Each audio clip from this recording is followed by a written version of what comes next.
అంటే మీకేం కొదువైందా?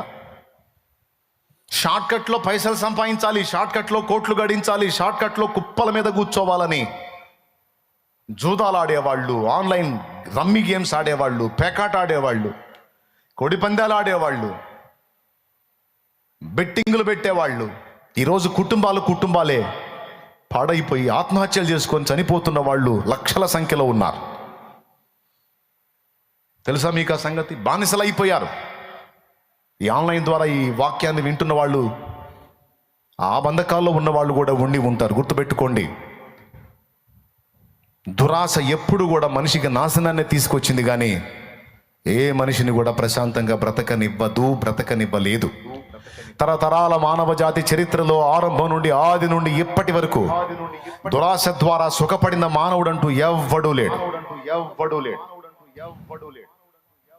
కలిగిన దాంతో తృప్తి చెంది క్రమక్రమంగా ఎదగటం నేర్చుకుంటే ఒకనాటికి నువ్వు ఊహించని అంతస్తుకు దేవుడే నిన్ను తీసుకెళ్తాడు. ఏక్ దిన్ మే కౌన్ బనేగా కరోడ్పతి అన్నట్టుగా ఒక్క రోజులోనే నేను మొనగాడిన అయిపోవాలి, ఒక్క రోజులోనే నేను మొనగత్తెనైపోవాలనే దురాశకెళ్ళి ఉన్నవి కలిగి ఉన్నవి వస్తాయనుకున్నవి మొత్తం కోల్పోయి దెబ్బతిన్న వాళ్ళు చాలామంది ఉన్నారు. కాబట్టి మనం మోసపోవడానికి మూడవ కారణం దురాశ.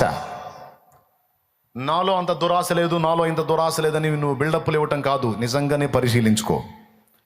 కలిగి ఉన్న దాంతో తృప్తి చెందు. ముందు కొంత జరిగిందా దేవుని పని, నీ ద్వారా సేవ జరుగుతుందా, దేవునికి స్తోత్రం. క్రమక్రమంగా దేవుడే నిన్ను హెచ్చిస్తాడు. కానీ కొంతమంది ఎలా తయారయ్యారో తెలుసా?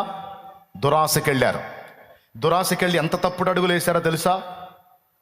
కొన్ని విపరీతమైన చర్యలు చేయటం మొదలుపెట్టారు. అదేంటంటే దేవునికి మహిమ దేవాలి, దేవుని తట్టు ఆత్మల్ని తిప్పాలని. ఒకసారి నేను ఒక చోటకి పిలువబడ్డాను.